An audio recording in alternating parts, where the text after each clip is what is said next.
Pessoal, então lembra quando a gente estudou no começo do ano que a gente tinha 3 fases da matéria?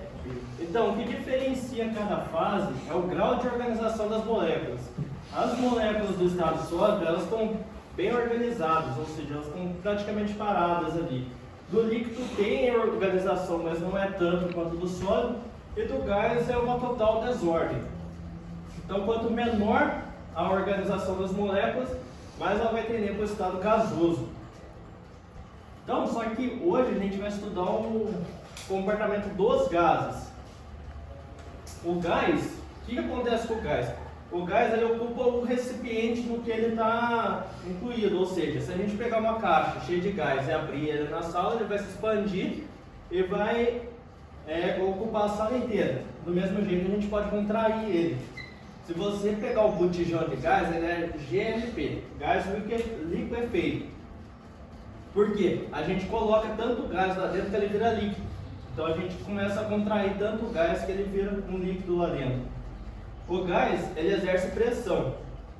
A nossa atmosfera ela é coberta de gás, então a gente tem uma pressão em cima da gente. Que é o quê? A pressão é a força exercida pela área.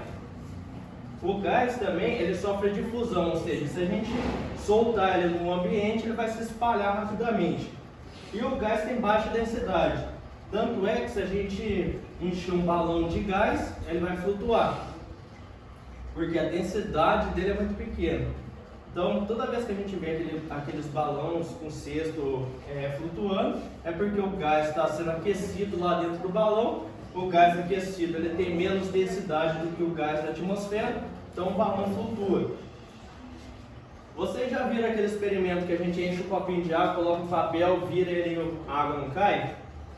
Sabe por que aquilo acontece? Porque a atmosfera ela tem pressão. A pressão da atmosfera ela é maior do que a pressão dentro do copo de água. Aí a água não cai, a pressão fica segurando a água lá dentro. Então, para a gente alternar entre os estados da matéria, a gente tem 3 variáveis que a gente pode mexer para ter qualquer um dos estados físicos. A gente pode mexer no volume, na temperatura e na pressão. Então, se a gente variar qualquer uma dessas 3 variáveis, a gente consegue mudar o estado físico da matéria. O volume, a gente mede centímetros cúbicos, metros cúbicos, milímetro, litro. Agora, a temperatura a gente mede em Kelvin. Kelvin nada mais é do que Celsius mais 273. Então, a gente tem o Kelvin do zero, que é o zero absoluto, que é menos 273 graus Celsius, e temperatura máxima a gente não tem. Por que a gente tem temperatura mínima? Como a temperatura é o grau de agitação das moléculas, a gente consegue diminuir a temperatura até as moléculas ficarem paradas, que é o zero absoluto.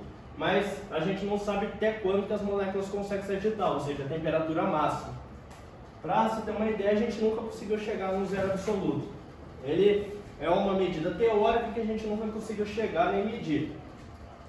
Já a pressão, como eu falei para vocês, é a força sobre a área. Ela é medida em Pascal, que é o quê? Newtons por metro quadrado.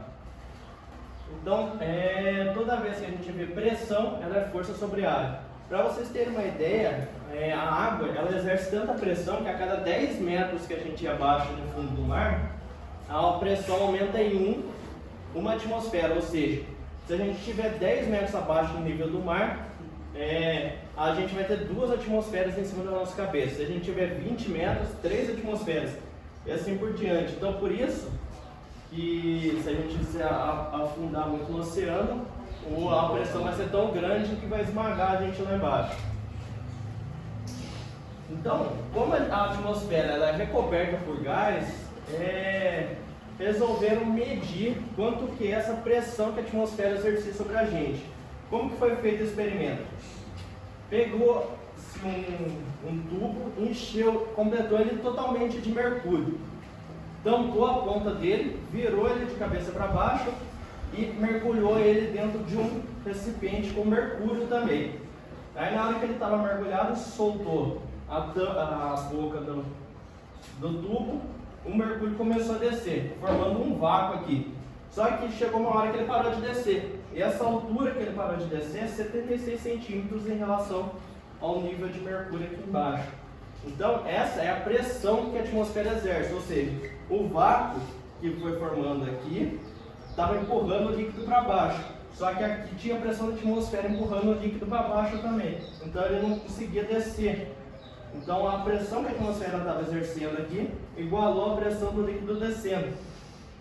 Aí deu 76 centímetros. Então ficou definido que a pressão da atmosfera é 76 centímetros de mercúrio, ou 760 milímetros de mercúrio. Pessoal, tudo bem?